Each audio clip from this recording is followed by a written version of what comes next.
Oh, we live?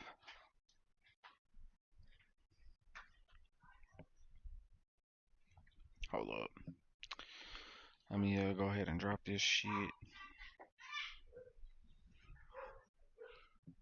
Y'all hear these ratchet ass dogs and my ratchet ass nieces in the background?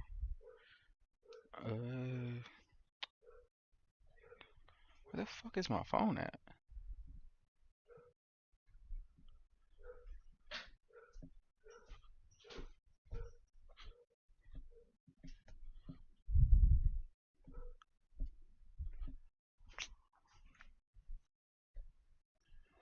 I'm already fucking up. I don't even know where my phone at. None of that. Oh, there it is.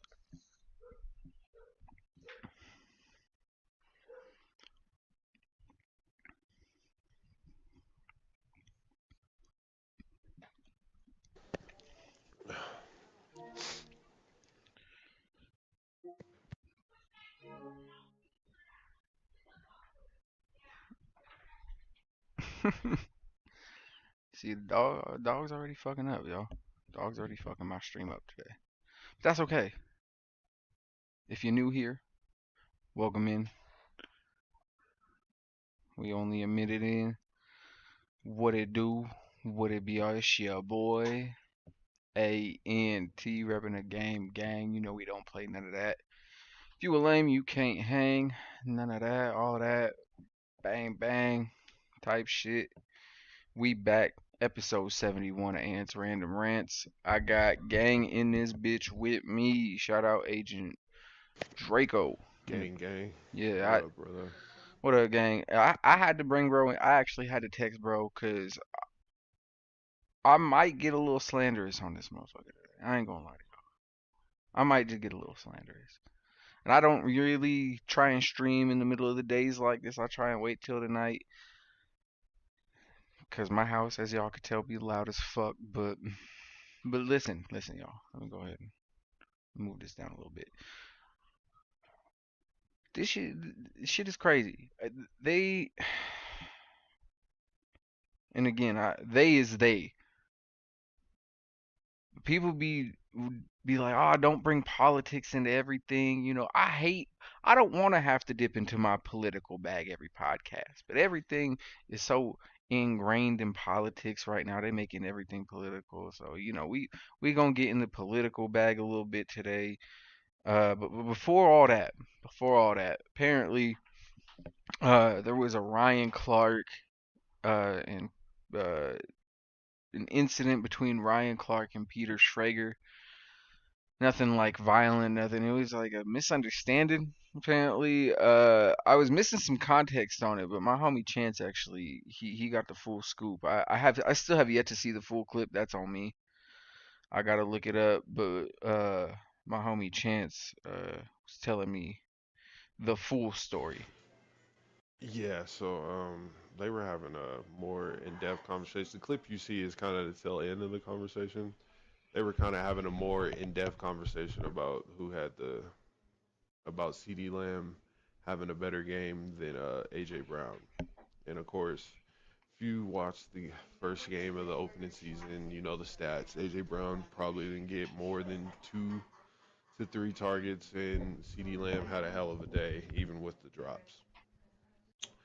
So as they're getting into that conversation, Peter Schrager was saying that thought how CeeDee Lamb still had an amazing day and how AJ Brown just kind of didn't show up.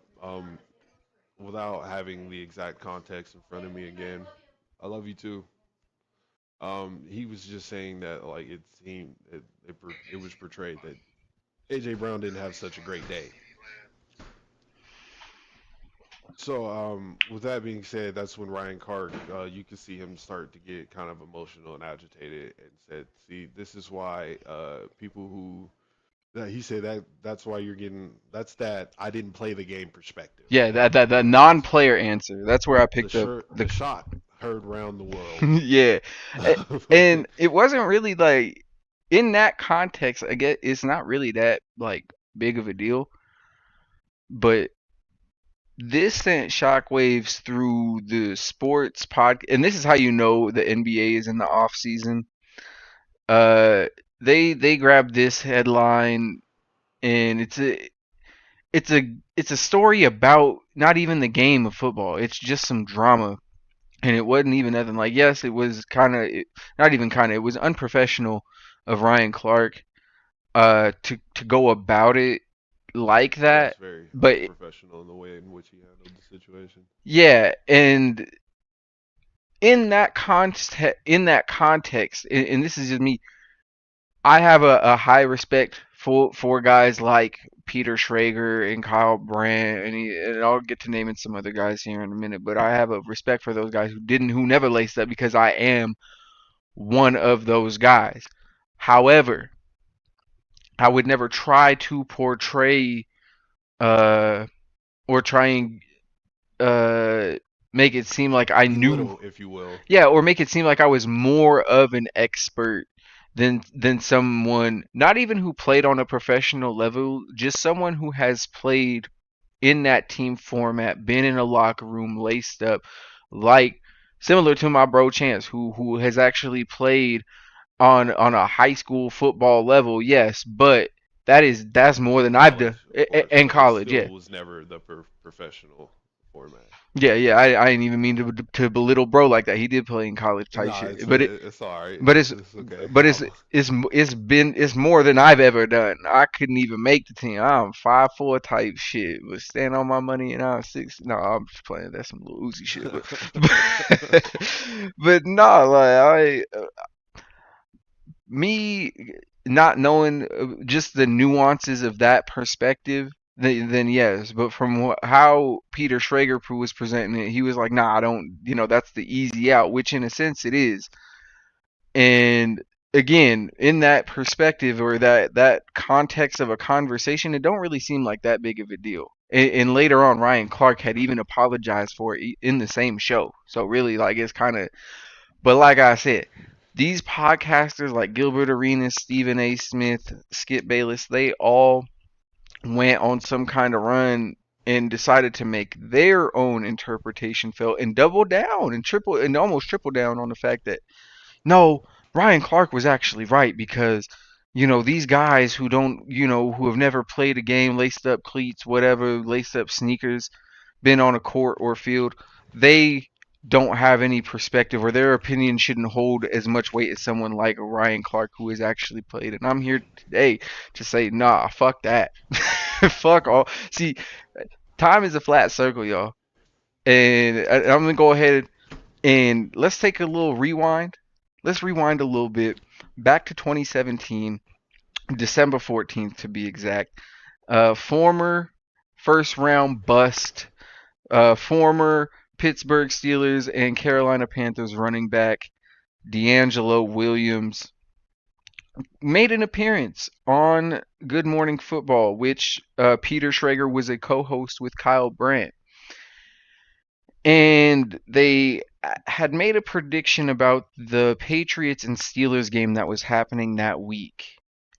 And Peter Brandt and Kyle Brandt and Peter Schrager picked the Patriots to win by 3. Now this upset D'Angelo Williams, and this he kind of caused an early before they called it a crash out.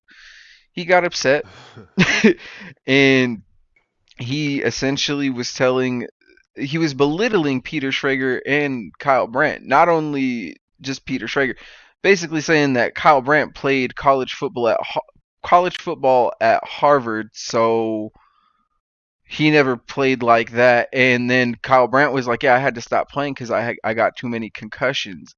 And D'Angelo Williams laughed. So D'Angelo Williams gets no love from me. D'Angelo Williams is a fucking scrub, and then had the Hey gall guys, I do not stand on that slander. I fuck with D'Angelo Williams, but he is making a point. So and had the let him gall cook. to criticize Peyton Manning in his last year, talking about, yeah, Peyton Manning couldn't play dead in his last year. Y'all just covering for him, this and that. He won a Super Bowl. D'Angelo, you Yeah. couldn't win in your prime. You couldn't carry the Panthers by yourself. They had Jonathan Stewart. Stop playing with. Anyways, listen, I get no D'Angelo Williams gets no love. I've been waiting years. I didn't have a YouTube when this shit happened, so I'm getting all this shit out now. D'Angelo Williams, bro. Who he even do anything anymore? He made enough to not do anything. That's what he told Kyle Brandt and Peter Schrager. But then he still made an appearance on the show and still took the bread, huh? Whatever. Yeah. But this is almost ten years ago, and we're still having this conversation today. And it's not even that I'm upset about what Ryan Clark necessarily said. I think it was unprofessional, yes. But the shit that Gilbert Arenas and some of his cohorts was getting off. Hold on, let me turn these headphones down because I'm getting into this heavy slander bag, and I don't want this shit to be muffled and or garbled. So, uh, Gilbert Arenas decides to do like a short video. I don't know if it was from one of his streams that he clipped up, whatever. He's on this with Josiah, his co-host, and Brandon Jennings, and he's sitting there talking about, yeah, if you can only learn so much from just watching the game, from on the couch, from a seat, da da da da, going on and on. And he's like, you ain't never laced up, so your opinion doesn't matter. Gil, based on this logic, gang, if we talking about things you can only imagine and look at the stats of, gang. If you talking about anything outside of the first round, Gil, all you ever did was watch it from the seat, from a couch. What the fuck is you talking about? You can't talk about no. You gotta call somebody up. You gotta call Swaggy P to talk about the finals, gang. By your logic, this ain't even me hating. But some of that consistency that Gilbert Arenas he seems to lack it, and I'm gonna call these some of these players out every time because they act like they can't be critiqued. They act like they can't have a bad take, which is not true. The ones that at I all. the ones that I may or may not agree with, or that I'll agree with, or whatever, I'll stand down on, or whatever. Like, okay, he low key cooking. I might give him credit, or I won't say anything. But the ones that these guys be egregiously wrong on, you have to call out, because again, they like to do shit like this and be like, well, if you've never played, so how would you know shit like this? Gil, you never laced up in the finals. How would you know what that's like? Again, you gotta call Swaggy P, who you criticized for playing 2 minutes in. But I bet you, Gil, you would trade all them stats and being a number one for having a ring. And if you don't, then you lying. I'm sorry. But this whole notion that Gil be trying to get off on, that players don't have, his co-host Josiah is just as guilty as some of this shit, and he don't even get called out. For example, one thing that I have seen Josiah say multiple times, and I could let it slide if he said it once, and I thought he was joking the first time, but I've heard him say it a couple of times, so I'm convinced he believes this. And I'm also convinced that this is some clutch media propaganda. This propaganda that they spread in about the bubble finals being the hardest finals in NBA history, we gotta stop that. That shit is dead. Fuck that. And me being who I am, I would always like to hear both sides of any argument. Yeah, I can see the argument that they're trying to make. yeah, cause As in being away from your family, being in quarantine, not having your normal rotation of things that you do to get in preparation for the game. I can understand the sentiment. yeah, and some of the arguments that they make for it though are some of the reasons why a person like me, could push back and be like, nah, it was actually kind of easy. Y'all got a month off. Y'all got to what they call the happiest place on earth, gang. How bad could a Disney hotel be for a couple months, or for a month or two, maybe? I don't know. I think it's the 2 months that the playoffs last. But how bad could that be, being stuck in the happiest place on earth, probably luxury hotel. NBA is not going to treat they play. They probably had some of the finest food, and they had to play in essentially what was a 24-hour fitness gym. Yeah, you didn't get to see your family, bro. You got to play basketball with no New York crowd, no LA crowd screaming in your face, or God forbid one of those Boston or Minnesota crowds and some of the things that they be saying to players. You didn't have to worry about that. You didn't have to worry about traveling up to Minnesota and going all the way back down to California or whatever, how some of them flights go. You don't have to worry. You in one place and you get to hoop. And of course, my argument was that for some people, that's the gist of being an athlete. Like some people need the roar of the crowd. Some people need like the preparation and the cameras of getting ready to truly prepare themselves for the game. Like for some people, my argument is like that is what gets them ready. That is what gets them motivated. So I mean, that should kind of leads to the argument of why some people flourish in that environment and some people did not. Oh, 100%. And I could see from that perspective, yes. Like you may need the roar of the crowd, but in that also defense, we seen some players put on playoff displays that we have not seen them put on even in the regular season since. A fact, Eh, which leads to your argument of it being easier for some people. yeah, yeah, that's what We I'm also saying. seen some motherfuckers not show up. We also seen certain scenarios that wouldn't probably happen a normal playoff run, like Anthony Davis being healthy the entire playoff run for the LA Lakers. Well, and let's not forget, the whole team quit. The Clippers the, did pack it in. the Clippers basically said, we out, bro. Lemon Pepper Lou started that, I believe. It was if I think he was still a Clipper, but he couldn't even He he was, I think, at the time he was actually. even he was in the happiest place on earth, and he said, "Nah, I know the happiest place on earth, gang. I'm finna let's go to Magic And there's City." no place like home, man. he said, No place like he home. said, "Shorty clicked her heels 3 times. They put my jersey in the rafters. They got the wing combo named after, bro." Which leads to me saying that some people get prepared a certain way, and being in quarantine, locked in one spot, not being able to have people come in or really go out, leads to that. Yes, and again, I'll concede to that point that some people do need that, and my bro was also saying earlier that like some people are family oriented, so not being able to be To see your around. family on a regular basis like you would, not having your kids and your wife around, that affects you. That affects the way you prepare. Your mental is probably not as focused on basketball as it should be because you're worried about what's going on at home. Especially when motherfuckers at the time was dying of COVID. Like, you know what I'm saying? Like at the drop of a hat. Like, Oh no, you never knew we at the didn't know. time, you Yeah, never knew when the last time you talked to someone was going to be the last time you fucking talked to someone. yeah, and then you have fucking months before Rudy Gobert making a joke of it, Full wow. Oh, one of which the is biggest fumbles in media team chemistry history. That moment single-handedly broke up that Utah Jazz team, and that's a whole different tangent that we can go on.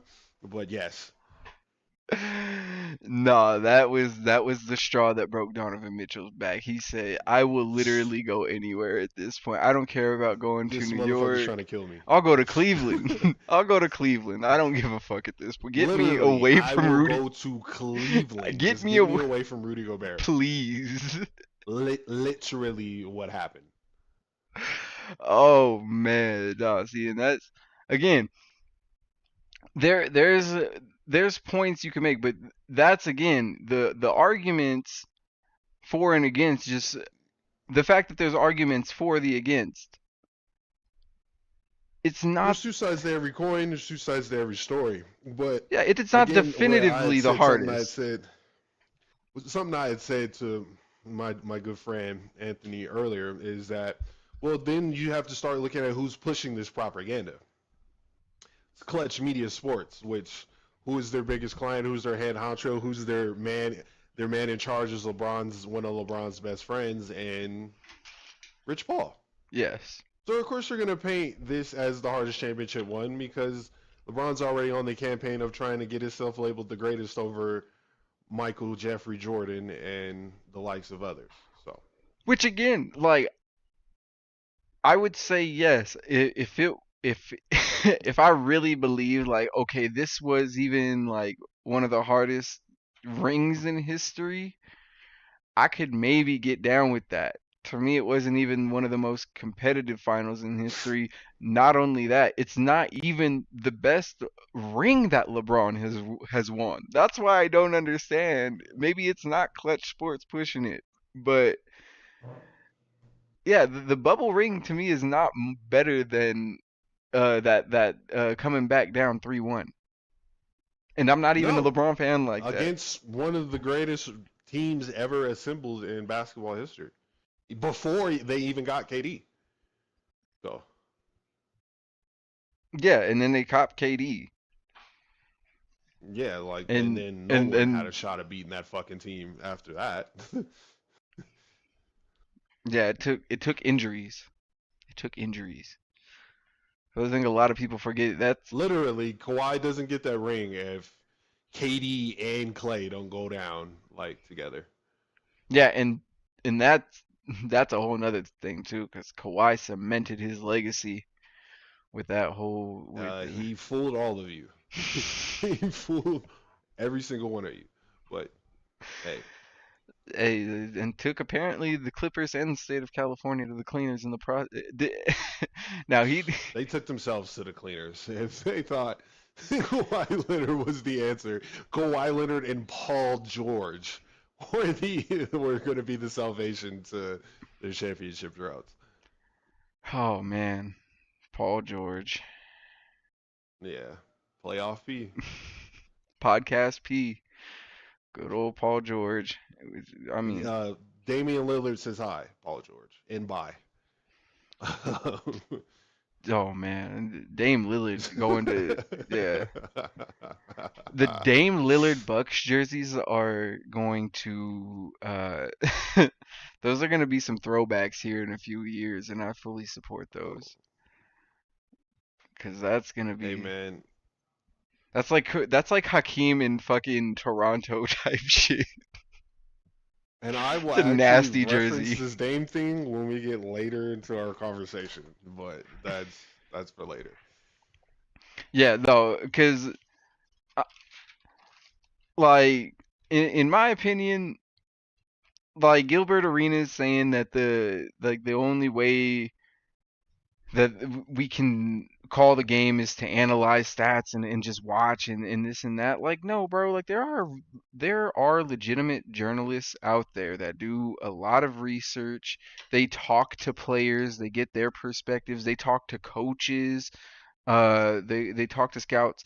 And a guy like Peter Schrager was actually one of the ones who put me on to Patrick Mahomes. I ain't never heard of Patrick Mahomes, and I mean, because I don't watch college, but coming out of college, he ain't even take a snap for the Chiefs yet.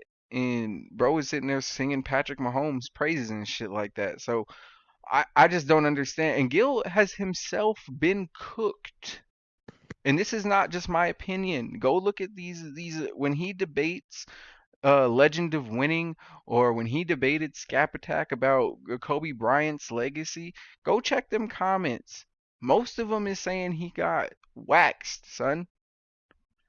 So this is a player getting cooked by two people who have never played the game. And listen, Legend of Winning, he might just be a YouTuber, and I might be glazing bro a little bit too hard sometimes, but bro could legitimately be an NBA analyst, and I will watch his shit like on TV outside of the YouTube platform. That's how much bro, like how much respect bro has, not just by me, but just in basketball. He's out here talking to NBA players, fraternizing with them, and they're respecting his opinion.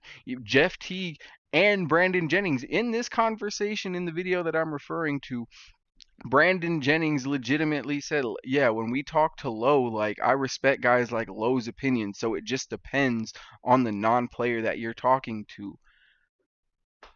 Brandon Jennings must have not been off the henny that one because that was actually some of the most sensical shit I've ever heard him say. And I legitimately, as much as I don't dislike Brandon Jennings' takes sometimes, I really do hope that he cooked Patrick Beverly. Not just for their personal beef, but for Patrick Beverly having this dog shit take about Trey Young. And that's again another pro player who recently just played out here saying that the league is gonna forget about Trey Young in a couple years, but Patrick Beverly he left this big mark of being a defensive point guard, and he's just gonna be remembered as that. No, that's not why we're gonna remember you, Patrick Beverly. We're gonna remember you as the motherfucker who threw his jersey off in the play-in game because he got overzealous. And you also the motherfucker who cheap shotted Chris Paul after he fucking deep fried, slow roasted, and grilled Joe ass in the playoffs. You're also the guy who injured Russell Westbrook. I forgot all about that too. Well, I didn't. And then called Chris Paul a traffic cone. Yeah, he might be a traffic cone, bro, but you can't guard him either. So what is that? Talk about it. So what is that? Talk about it. The fuck are you talking about, gang? No, some of these conversations just be so disingenuous. Fucking let me get these. No, my fault, y'all. My fault. See, I actually this is one of the most writing I've done for one of these. Like y'all know, mostly I go off the top of my I head. actually gotta use the bathroom real quick, so I'll be back. No, you good. You good. Like, but we've just seen a lot of these players give these off takes. We just watched Shannon Sharp, who has never played basketball, tell us the Lakers in five. Lakers in five. Skip. Or Ocho. Stop. And then they got gentlemen swept by the T Wolves. It's again, it's okay to have a bad take. When you are a member of the media, you get your shit criticized. You leave your shit open to criticism. Me criticizing them, I open myself up to criticism from their fans. They could tell me, bro, fuck you and your opinion. You never played. So that's why you taking it so personal. A little bit. A little bit. Might admit. But again, watching the game, watching a football game and analyzing the stats and doing that, that's exactly what Gilbert Arenas does. That's what Skip Bayless does. That's what Stephen A. Smith does. That's what everybody does, unless they've actually played the game. And even the ones who have played the game, they still give, again, dog shit takes. We've seen dog shit takes from Marcellus Wiley. Uh, what is his name? Uh, Joy Taylor's side piece. Emmanuel Acho. Uh, he gives some of the worst takes I've ever seen. Did I already say Marcellus Wiley? Shady McCoy's one of those guys too. Again, it's okay. Like some of these guys they had great careers and they can give us insight and stories of in different perspectives about the league, but that does not discount someone who may see something you know from another perspective. Oh, hey, like this might be a bad matchup, or this could be a trap game for this team. Even though they have the better roster, they are traveling, they're on a short week. XYZ. No, no, they just have a better team, so you wouldn't know because you never played. You see how it makes it nonsensical at that point.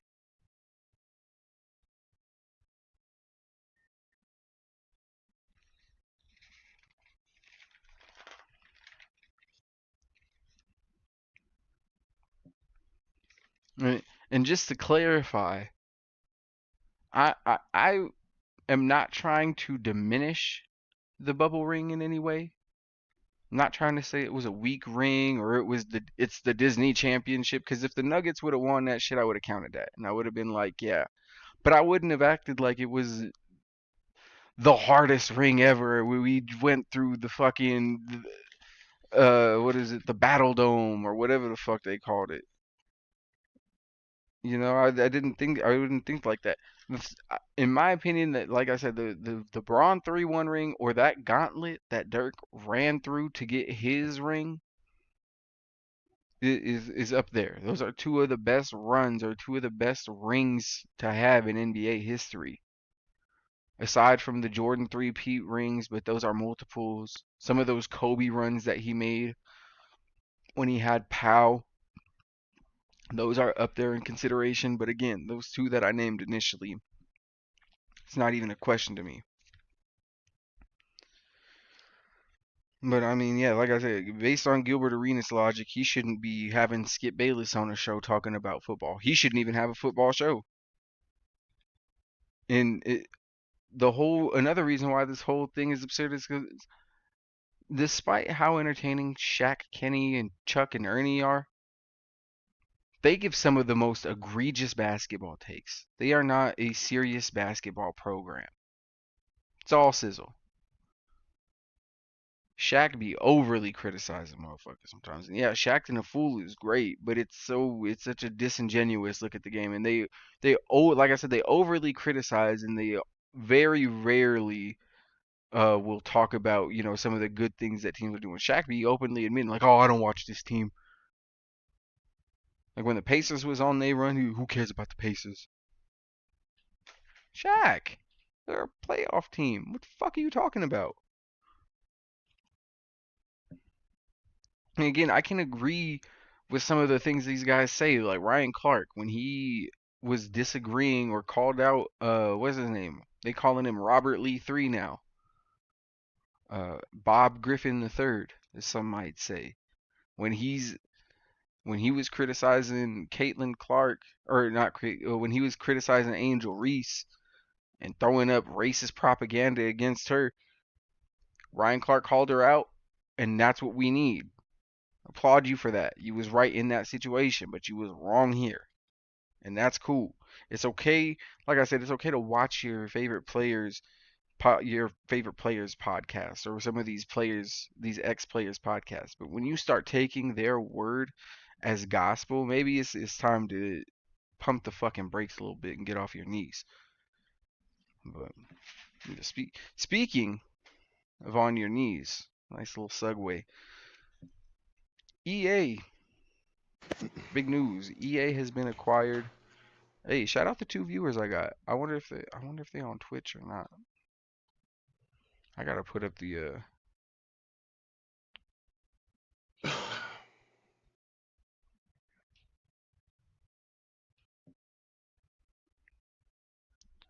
wish I had the viewer count.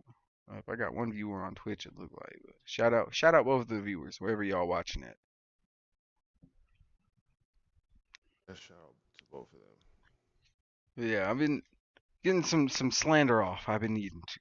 Yeah, I needed that. I needed that. And like I said, EA getting acquired by EA getting acquired by the Saudi Arabians and America's favorite son-in-law Jared Kushner.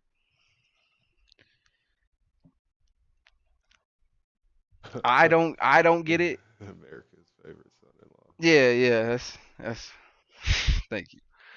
Yeah, son-in-law. he he making deals, making his old Coincidence, yeah. It just has to be pure coincidence making that the he's old father-in-law related to the proud. president.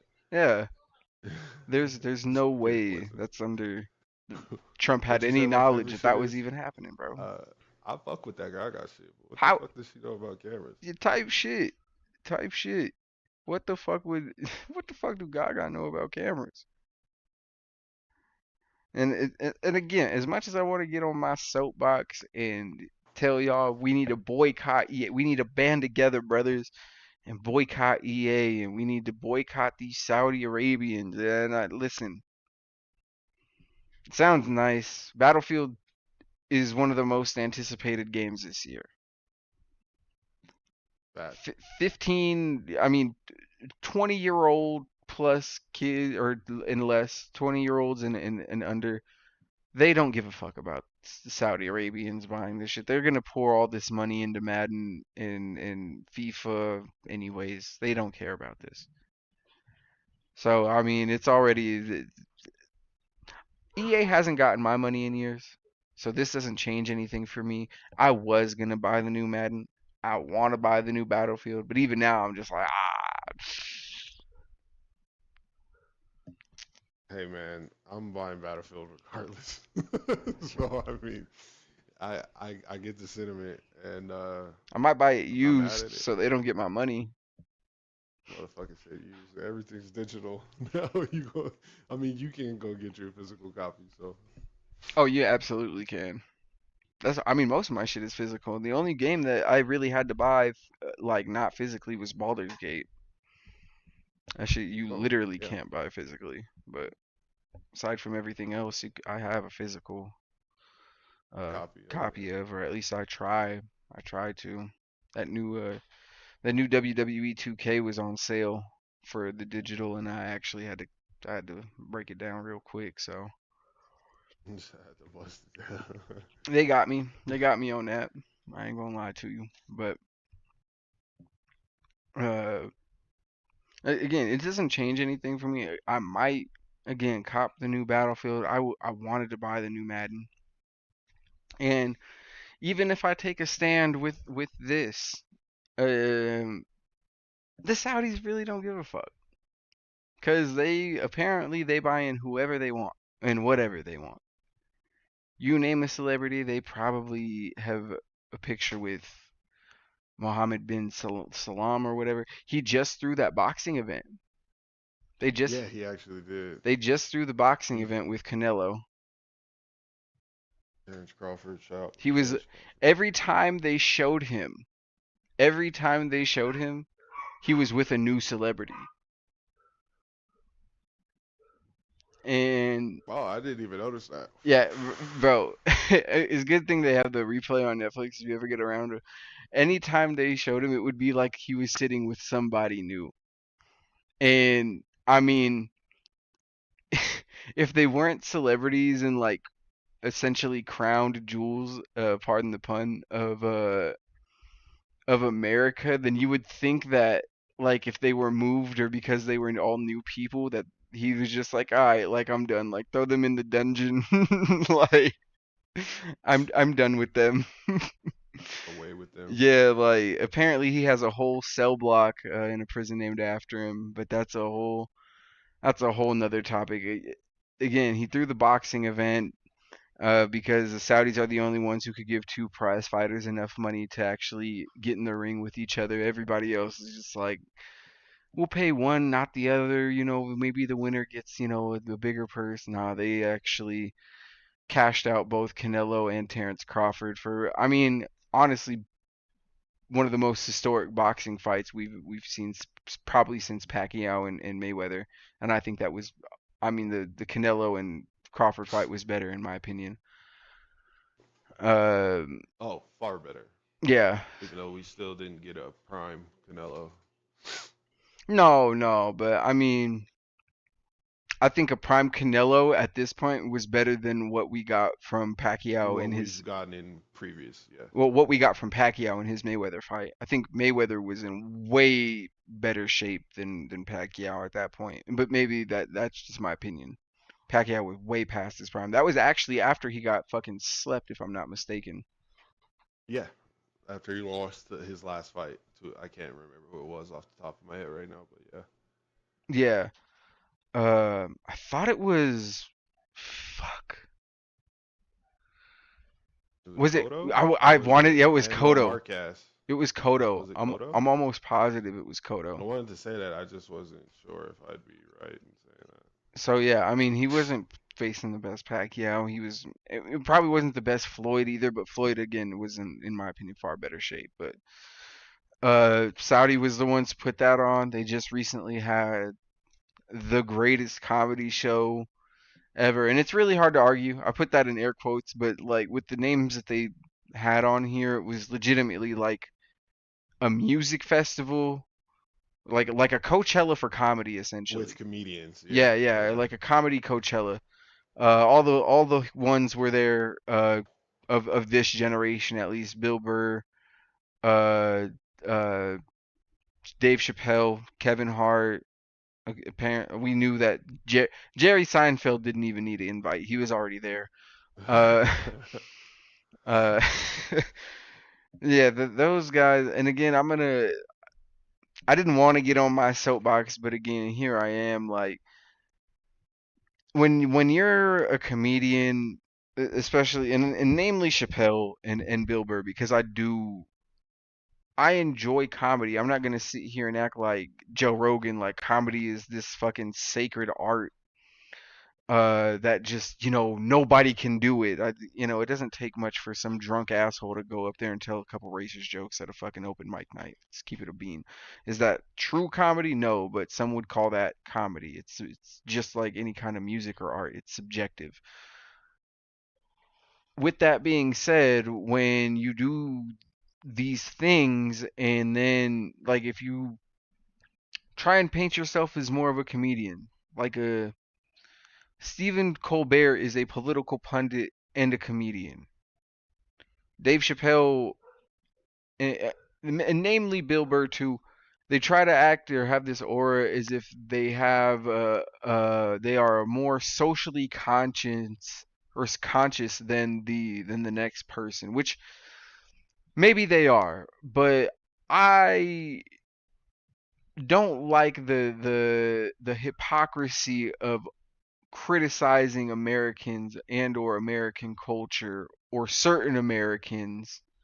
In Dave Chappelle's case, the LGBT community, or in Bill Burr's case, far right and far left ideologies being dangerous. But then you go to a place that is literally taking away human rights and treating women as second class citizens. And essentially you doing tricks for bro for the bag. I mean, I'm gonna keep it a beam not with you. incorrect. You doing tricks, Not bro. incorrect. You pulling tricks, gang.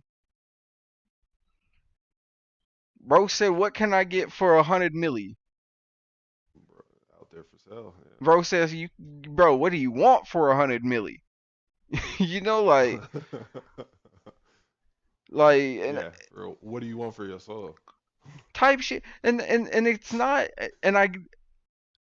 to diminish these guys' careers. Dave Chappelle has put out some of the greatest comedic uh uh content that we've seen through history. Bill Burr is very insightful and just is very good at simplifying. I mean, some of this shit that um just seems so like not complicated, but the people that try to make complicated, he's like, no, this is literally just that simple. So he does make good points, but it does make you kind of look like, okay, yeah, bro, you making all these good points, but you really not standing on that shit though. You feel me? And that to me is kind of like, I guess, okay, yeah, you're a comedian and you can say these things and you can be that truth teller, but then when you face any kind of backlash or any kind of pushback on your actions or your stand up, then you say, well, it's the woke mob and these people can't take a joke. Like in Bill Burr's words, the royal prince liked it. I don't give a fuck what anybody else thinks. Hey, you're entitled to that opinion, just like I'm entitled to the opinion of you a fence sitting little bitch, gang. Like if we just keeping it a whole stack, nothing to do with your comedy. Your comedy great, bro, fucking hilarious. But that whole criticizing people for their beliefs and shit like that, and then you go to a place that is literally commuting human rights violations, and you fucking yucking it up with fucking Stalin himself, gang. Talk to me nice, bitch. This Fuck out of here. motherfucker said Stalin. Oh, yeah. Bro, killed a fucking American journalist in the embassy. They had this shit recorded, and just because you don't face any repercussions and shit like that, bro, we don't forget. I don't. Them oil prices don't mean jack shit to me, gang. I don't give a fuck. Oh God, I don't have nothing to do with me and how it affects my life on a daily. Like, I mean, it do, but that's it not. does, but not on the like the scale it does for Yeah, some men. I'm not on some, well, hey, I'm not. Well, sometimes you got to make sacrifices for lower oil prices, gang. Like what kind? Y'all are sick, gang. Let me just bring up this point. It be it's ironic how certain people don't want people of a certain religion or skin color in America. Uh, they don't want them in America or taking American jobs in America. But when those same people they don't want here start buying American owned businesses, or American businesses start outsourcing jobs to these same people, all of a sudden it's just good business. And well, as long as the stock markets and the shareholders are, they looking good and healthy, then I mean we can turn a blind eye to some of this. It's performative, bro. At least in some cases, some people really genuinely don't like hate these people for reasons that they don't know. But for the most part, the people pushing that narrative or behind it, it's all performative, gang, because they out here doing business with them. Yeah, while they'll say in some of their material and stand up how they stand here and they're not for sale and all that good shit. Yeah, all that good, and it's not even comedians too, because you got people that are like Jared Kushner or have beliefs like Jared Kushner and his family that are like, oh, these Middle Easterners, they're they can't make good food, any kind of stereotype, these towel heads, all that. I don't want to get clipped up or nothing, but the stereotypes. Yeah, But then they go and make deals with them, and they get in bed with them. make it make sense. And they followers is like, oh no, it's just good business, gang. It's good business. Those are the good ones. They made business with the good ones. What the fuck? It's it's psychotic. It's fucking psychotic. You feel me? Like I said, like, are you shocked that the American government isn't who they say they are and is doing the things that they said that they stand against? And like they do it to us on a regular basis. They fucking say one thing, do one thing on international policy and business, and laugh in our face about it. Like, what are you gonna do? No, So, hey, no, that's I mean, literally, and I mean, what are they gonna do? We gonna shut down the government, and I mean yeah, they're gonna complain on the internet, and then in a couple of weeks, something else yeah, crazy will pop up, and they'll forget. Just that's what they're banking on.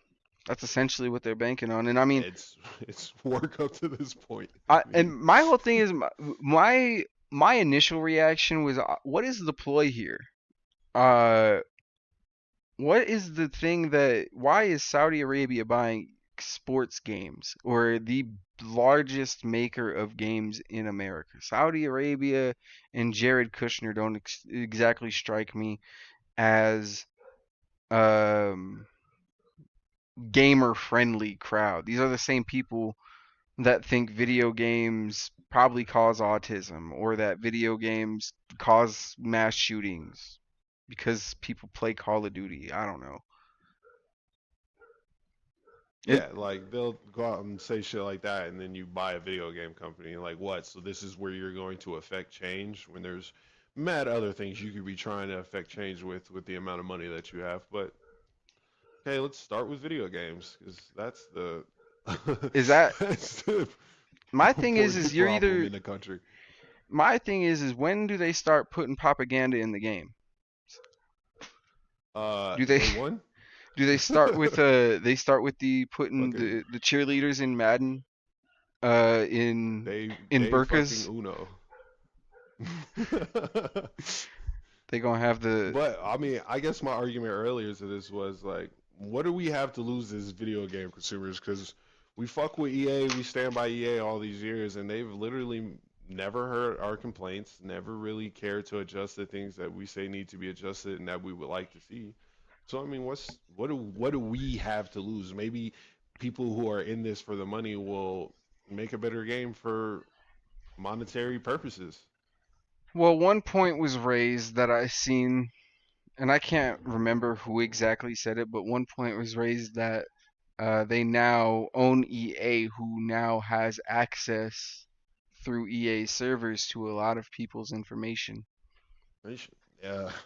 And as we know today, information is more important than anything. Your consumer information and how to sell you things, how to advertise you things Yeah, it's is so important. lucrative business. They were they were going to ban TikTok because their excuse was a foreign government could have access to your information. And not to And mention, the people who bought out TikTok is also included in that sale of EA Sports. I was not privy to that information. Yeah, I was just reading it last night, actually. They're part of the group, along with Saudi Arabia, that purchased EA Sports. So we don't want Chinese people to have your information. But Mr. Mohammed, Talk about it. Talk about it. I'm just it's just the hypocrisy of it all, gang. The lack of logical consistency, it boggles my mind. And any pushback of anything causes these people to melt down. It just doesn't, Doesn't compute. and it's so obvious, bro. It's just my Well, it's always blatant as fuck, but they anticipate us not counting on our numbers, not counting on affecting shit the way we should, and why wouldn't they? It works up to this point. no, yeah. I mean, if we if we keeping it all the way real, I mean, I like you said, I don't think it affects Madden or FIFA as much as everybody thinks. I think they do try to capitalize on it more. I think there's a lot more microtransactions, if anything. But again, now they have access to people's data, and now you have basically given Arabia and Jared Kushner a propaganda vehicle. Essentially what you've given them. You've given them a propaganda vehicle. If they chose to make a game that was alt right or far right coded, they could. I mean, do I think that it would be good? Do I think that they could make a triple A game based on their idiotic ideology? No. No. I think that shit would be ass. If they make the game if they literally they're so unoriginal they would probably call that shit the non woke game. Anti woke Yeah, the technology designed your anti imagination. woke the game. And it's just The Sims and every character is white. Oh shit. You can't change the skin color on nobody. You can be red, but you can't be black, bro. It's all the story takes place in a red line neighborhood. Cul-de-sac in fucking Connecticut. In Cause Boston. that, cause that's everyday life. Yeah, and that's again some of these celebrities are just so far removed because they do have generational wealth. They are so far removed from the everyday struggle of the person that they cannot fathom the struggle. And they were well, I was poor 10 years ago. Being poor 10 years ago is not being poor today, brother. It's spooky out here. It's Yeah, real. it's a different level of poor these days. Yeah, like being being like lower middle class was poor in '05. Now poor is poor, homeless, projects, food stamps, and they trying to cut motherfuckers off from food stamps and Medicare and basic health care. Talk about it. It's Shit, just even if you're middle class today, you're still probably living check to check. Like you're still not doing great.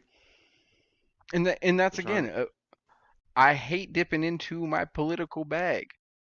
But you outlaw when you have political figures dipping their hands into non-political. What happened to small government? You have a political government figure dipping his hands into a private entity that is gaming and owning a piece of it. That's that's crazy to me. And nobody's saying anything. No, that shit just it goes through. Because in this FCC, you can't. Lord forbid you lie on the IRS, tax form to get a couple extra dollars. But the Hawk Tuah girl and fucking Donald Trump can run a rug pull Insider meme coin. trading. Yeah, can run a fucking rug pull meme coin scheme, bro, and they don't even get touched, bro. I'm fucking. It's No one ridiculous. even mentions it after a hell of a while until you probably. No, like, bro. Like it never eh, happened, like the Yeah, Epstein it's like files. that 20. Yeah, bro. Nah, people don't forget. Listen, I be on it, because I be it on. deleted itself. Let's I just be move on. per. What does Shane It Gillis say? Let's just move on as a country. Like that didn't happen. it didn't delete itself, bro. It never existed because Stop. Obama and them made it up. Don't you understand? Yeah, I Man, it's funny. It doesn't matter how many racist trolls or bots they put on Twitter. I'm perpetually online. So I be seeing whenever like one of the White House members like JD Vance or even Donald Trump starts to tweet, bro, their comment box is filled with fucking tweets like, yeah, bro, what's up with the files though, gang? Like have to be. you doing all this extra shit about fucking Trump 2028, gang. How about you drop them files? How about you know? But that's the thing is that why are y'all even asking at this point?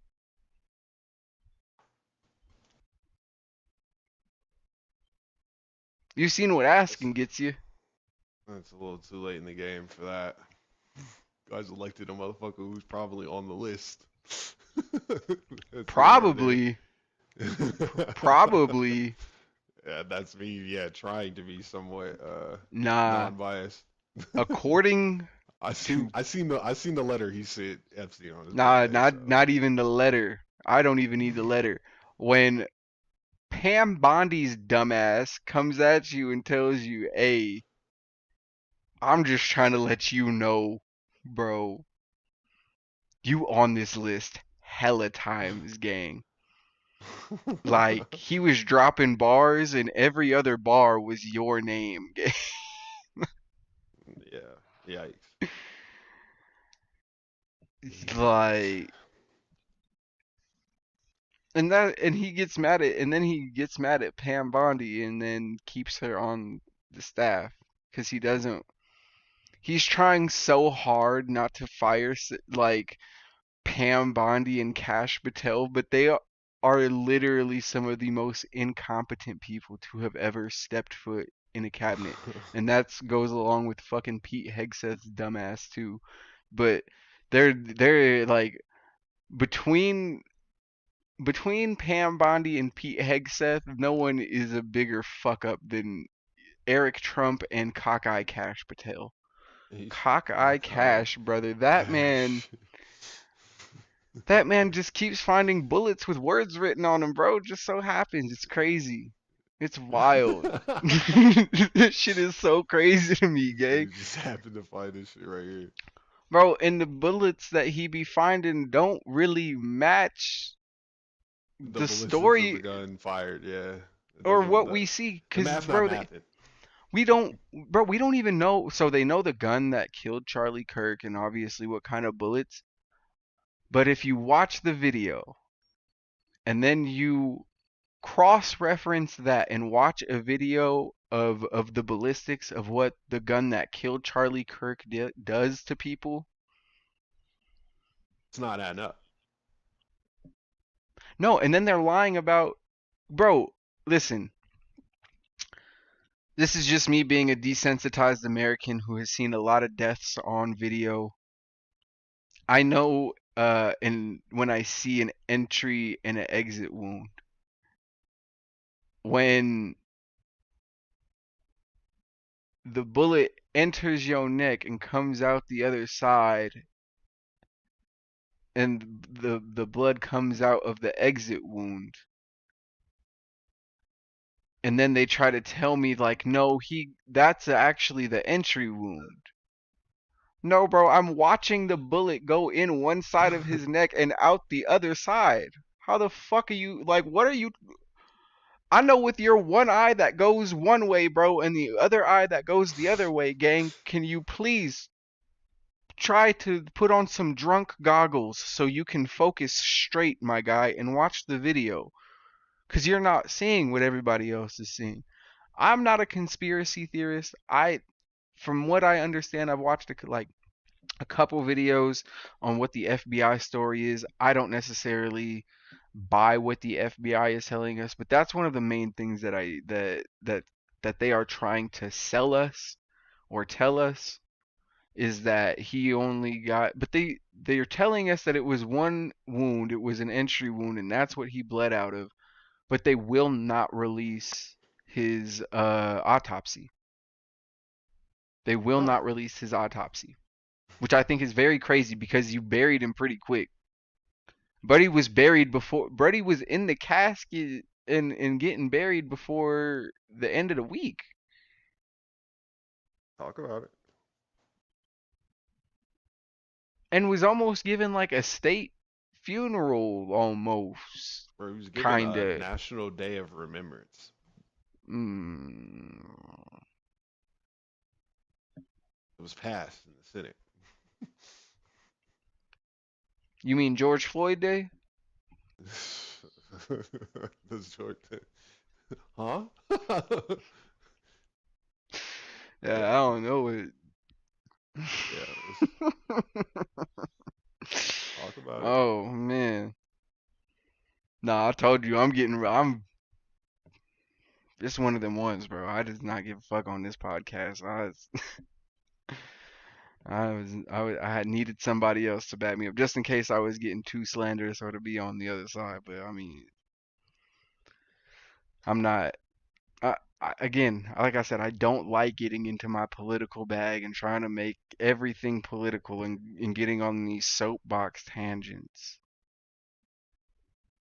But if y'all are Well, gonna hey, make everything political and be trying to do this fascism thing, just like I'ma leading still back make. into that Oh, go comedian ahead. conversation we have about how people will say one thing and then go off and take money from, the Saudi Arabian government.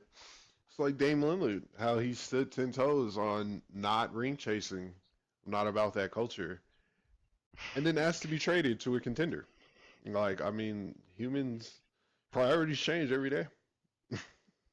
Not to a contender necessarily. I think I mean, he genuinely did want to go to the Heat.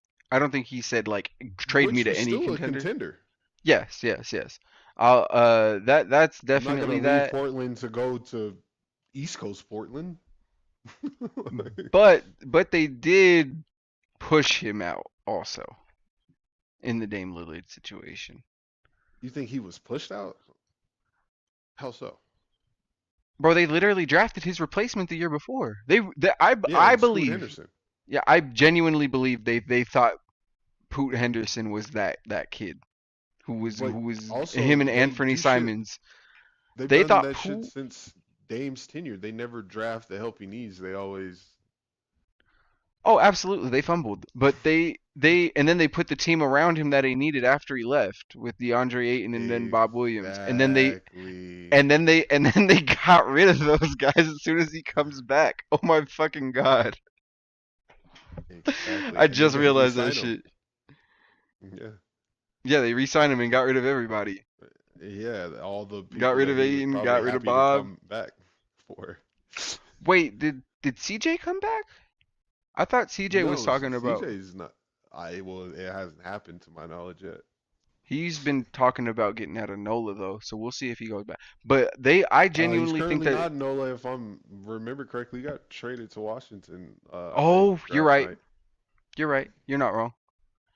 Uh, I think that the Portland Trailblazers genuinely believed that Scoot Henderson and Anthony Simons were going to be the new. They could have been the new Dame and CJ that CJ. they had back in the Yeah, day, but that's what they were hoping for. that was crazy work. That's fucking disgusting. But it just in my stance that someone like Dame, who stood on the other side of the fence for so long, even eventually he had to rethink his thinking. Like, okay, I'm not getting the help here. They're clearly trying to, like you said, push me out of here. Well, if I am gonna leave, I would like to go to a team that's contending, or at least assumed to be contending. No, and If that's completely but and that again to looking at it through the lens of someone saying, "Oh, I'll never leave and this is my home forever and whatever," and I don't ring and chase then and all that good shit. it is along those lines of oh yeah, like you these political people are fucking nuts, and then you go to fucking Saudi Arabia and do a show, bro. Like, bro, make it fucking make sense. Same thing with Dave Chappelle. These trannies and gay people are crazy. Oh, but I'm gonna go to a place where they treat women like dirt, and listen. This is I might get in trouble for this, but Uh-oh. I have to look up the age of consent in Saudi Arabia because there is no way all these celebrities just start kicking it in Saudi Arabia because oh there's just so much to fucking do here. If you catch my drift. You are a wild boy. I'm just You saying, a wild bro. boy. I'm just saying, gang. They shut down the island. They gotta Are you go somewhere are else you now. actively trying to get demonetized or They shut down. They shut down Diddy's house and the island, gang. They gotta go somewhere. I'm just saying. They ain't nobody gone to jail yet for the list. They got one woman in jail for a list that don't exist. and they never Supposedly, will. allegedly. You hear me? You get what I'm saying? Oh, I feel what you're saying. You know I do. You may or may not agree, but I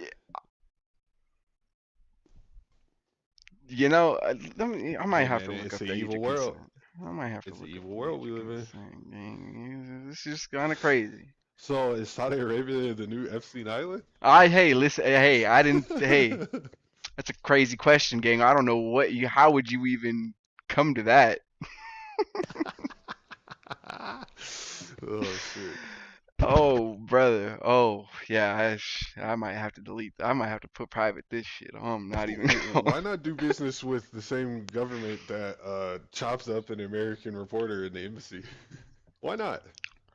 Why not be cool with Just a government that completely like has complete rule of thumb and has an eye on their citizens, but can still offer us a lot of money, i.e., Saudi Arabia, i.e., Israel. oh, and they just happen to be in total control of the petrodollar. So I mean, this is all coincidence. Why? And we cozying up to them while they're trying to actively do the BRICS shit.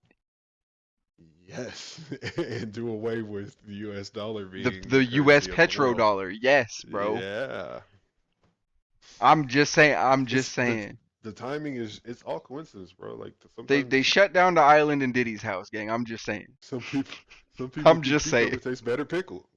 Some I people heard that. I've heard that as well, bro. I have heard. some people think cucumber tastes I'm better you know pickled. that's I've heard that rabbits eat lettuce. And this is just the because I ain't even got to my W. I'm an hour 8 in. I got a whole nother hour, and I ain't even got to my WWE bag yet. Cause listen, cause I've talked about Triple H's shitty booking a couple times, and I'm here to quadruple down on that motherfucker. I'm here to quadruple down.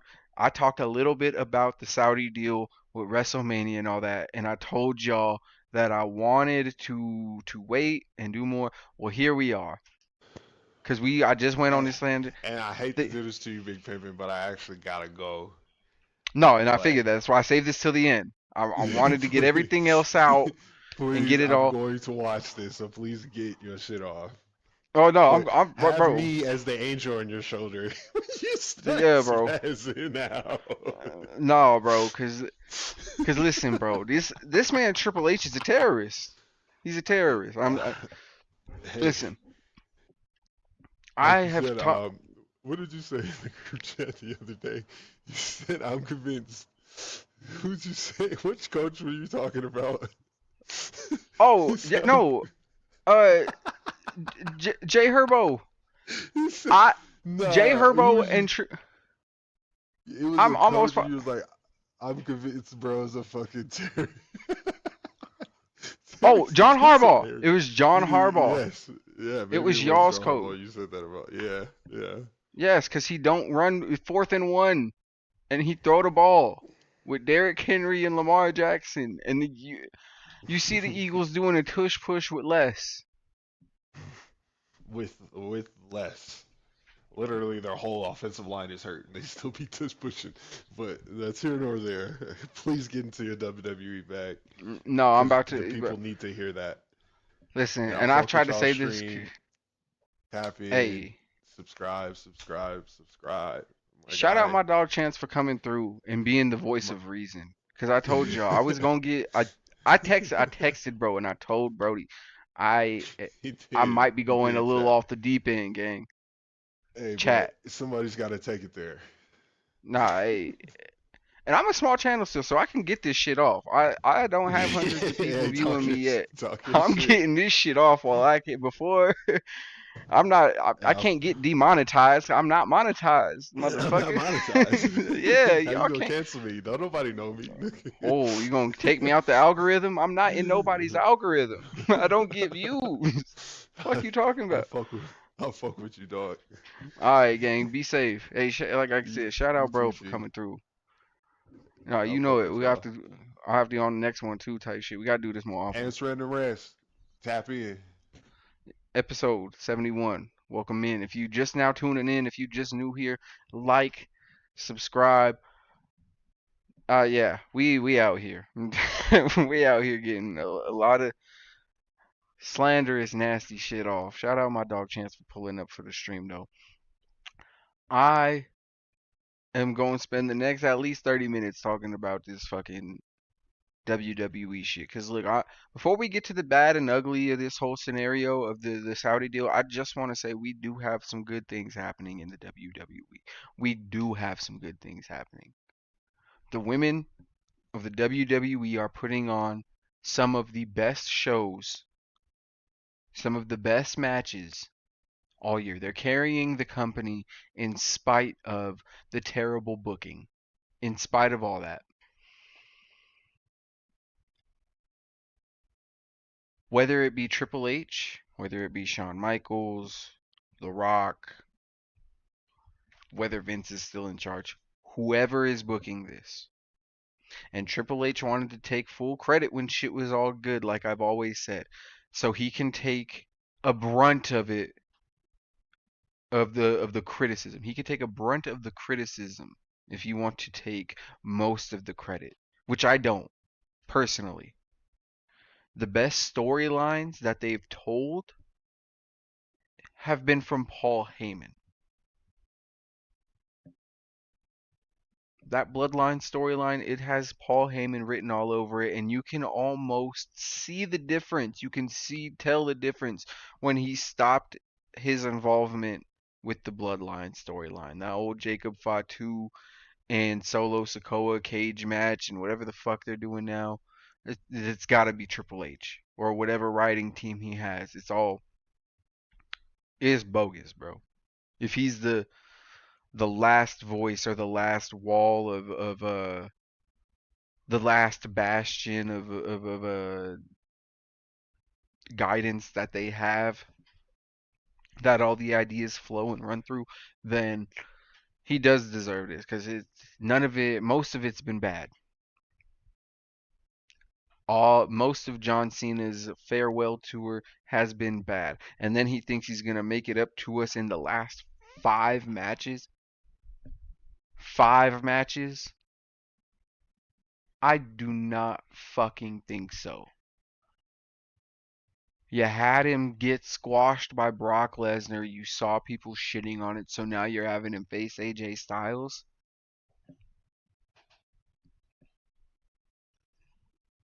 Boo. Fucking boo, bro. I'm listen,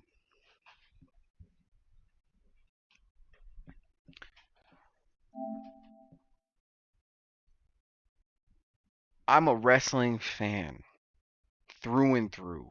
Been watching it since I was a kid.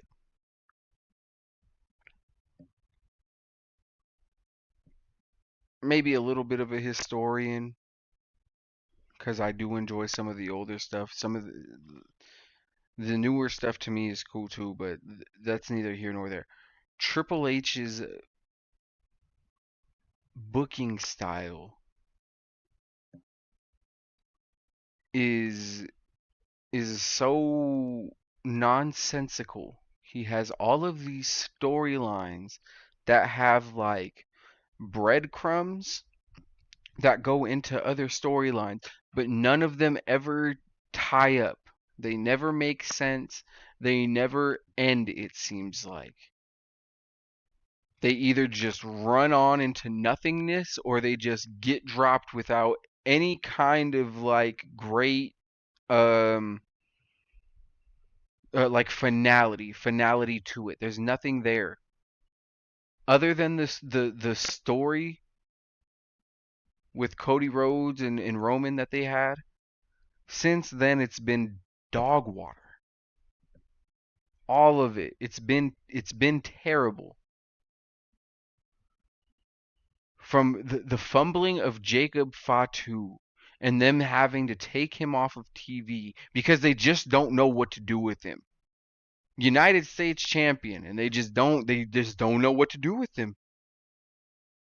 Hottest guy on the fucking roster, one of them. They don't know what to do with him. Same thing with LA Knight. Don't know what to do with LA Knight. Refuse to put. You have Seth Rollins, who, how old is Seth Rollins? He almost 40, 45. He's holding back Braun Breaker and Braun at this point. Whenever they turn on him, it's going to be deserved or whatever. But even then, he's not mistreating them. They're like a loose faction. They appear together. They attack Seth Rollins' enemies. But now you have Paul Heyman announcing Brock Lesnar. And now you're going to have Seth Rollins in a stable, maybe, with Brock Lesnar, Braun Breaker, and what is it?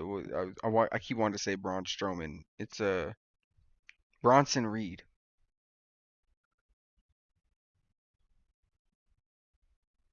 What is Brock Lesnar doing in a group?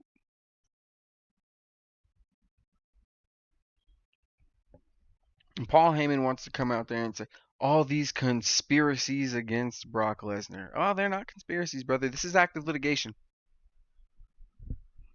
This is not some fantasy. This is not some wrestling storyline.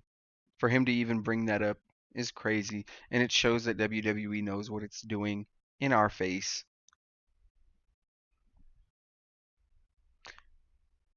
Triple H lost all of his goodwill with me, and it's not like I had a lot of it based on how he was treating John Cena and how he's done this year. It's been god awful. But when you sit there and you make the claim of, oh, we're trying to turn a new leaf over for WWE and make it seem like they're a lot safer of a company for women to work with and they take women more seriously. And then you hire guys like Brock Lesnar, who has the allegations that he has. And then you go to Saudi Arabia, who treats women like the second class citizens.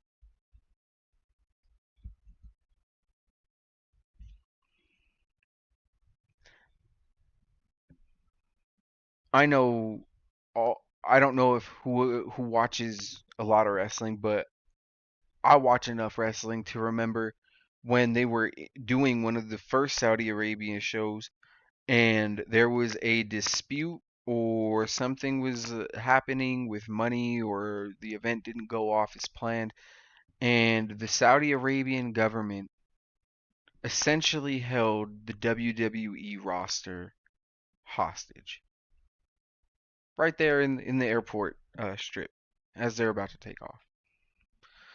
Surrounded their jet, and they worked out the dispute. Nobody was hurt. And I'm sure everybody had to sign NDAs and can't talk about it, but that happened. People's lives were in danger that day. Granted, again, nobody got hurt, thank goodness. But to put not just your women in danger of stuff like that, but to put your roster and subject them to just that that chance that that could happen.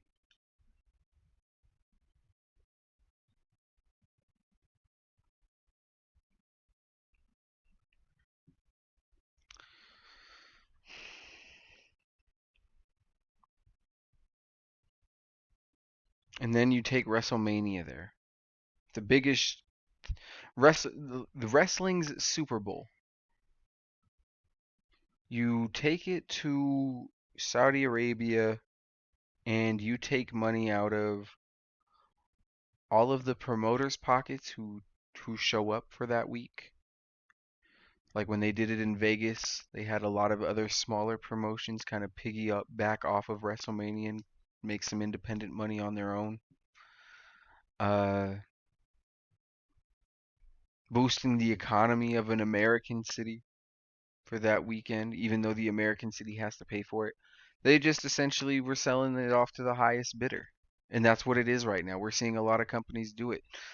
David or Adam Silver tried to reassure NBA fans that he's not auctioning off NBA fans to the highest bidder or NBA games to the highest bidder, which he is. Whichever streaming service is willing to pay these uh, leagues or shows the most for their content will ultimately get the contract. It doesn't matter about if the fans can afford it at this point, as long as these leagues and or services can get their money up front. Just like with the EA deal, when millions and if not billions of dollars are exchanging hands up front, do you really need fans? I mean, WWE and I mean live sports essentially need fans to pack stadiums. You would think. But I mean, they get so much money from their TV deals and endorsement deals, and I mean, who knows? Maybe they could hold the they could price out the regular fans like they have been for years. Just like with the NFL, I mean, NFL games are pretty expensive if your team is good. It just kind of depends again on the market that you're in. If your team is good, then chances are the tickets are going to be higher. If your team is bad, chances are your tickets are dirt cheap. And that's kind of how that market goes. But even then, like WWE, doesn't matter about the team.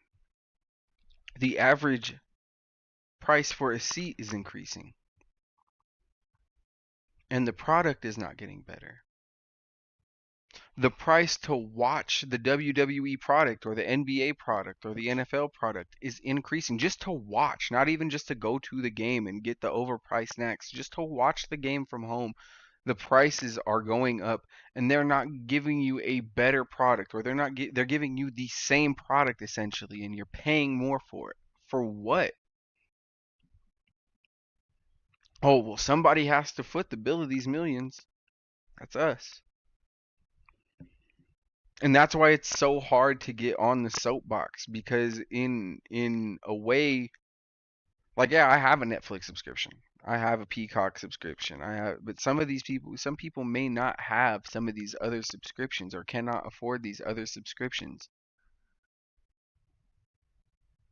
and you're pricing them out. They are not able to view the sport they love, or they are forced to use something like Stream East or these other the sites where you can view these things for free. So if I could view these things for free, why would I want to pay these things? And yeah, you can try and shut them down all you want, this and that. But again, that's not making your product worth it. UFC, again, been upping their pay-per-view prices and then they just got rid of it. But for a long time, their business model was outdated, paying $50, $60 for a pay-per-view when the main event could end in 5 seconds. I mean, sure, that's the chance you take, but again, you have WWE who is giving away their pay-per-views for $10 a month plus all of their library.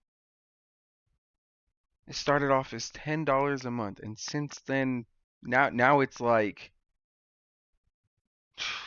100 times that amount to watch, literally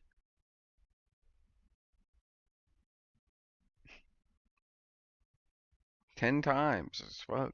Even if it was 10, it's too much. But it just it is frustrating as a consumer or as a sports fan or a WWE fan for these prices to keep going up and inflating, and the show's not that good. I don't like. I'm not watching WrestleMania in Saudi Arabia. If you're a WWE fan, you know those Saudi Arabia shows are fucking throwaways. Throwaway shows. They had under. What are they gonna do? Bring back Mick Foley? They're gonna bring back Mick Foley and Undertaker to do Hell in a Cell 2. They're gonna have Austin versus Tyson. That's what the Saudi Arabians want to see. They want to see the shit that everybody watched 10, 15 years ago. That's the kind of shows that they've been putting on the WWE. And they want to be this big entertainment or media hub and still not have basic human rights. To me, that's fucking crazy.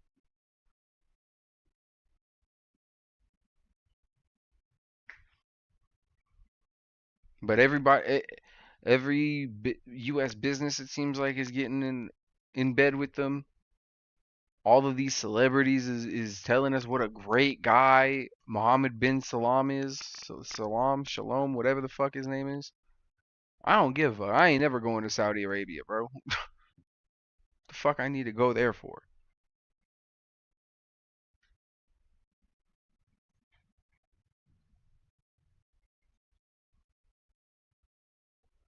As long as I can make this little bit of content and get my shit off while I still can before they shut my channel down or whatever, I'm gonna get this shit off. I don't give a fuck.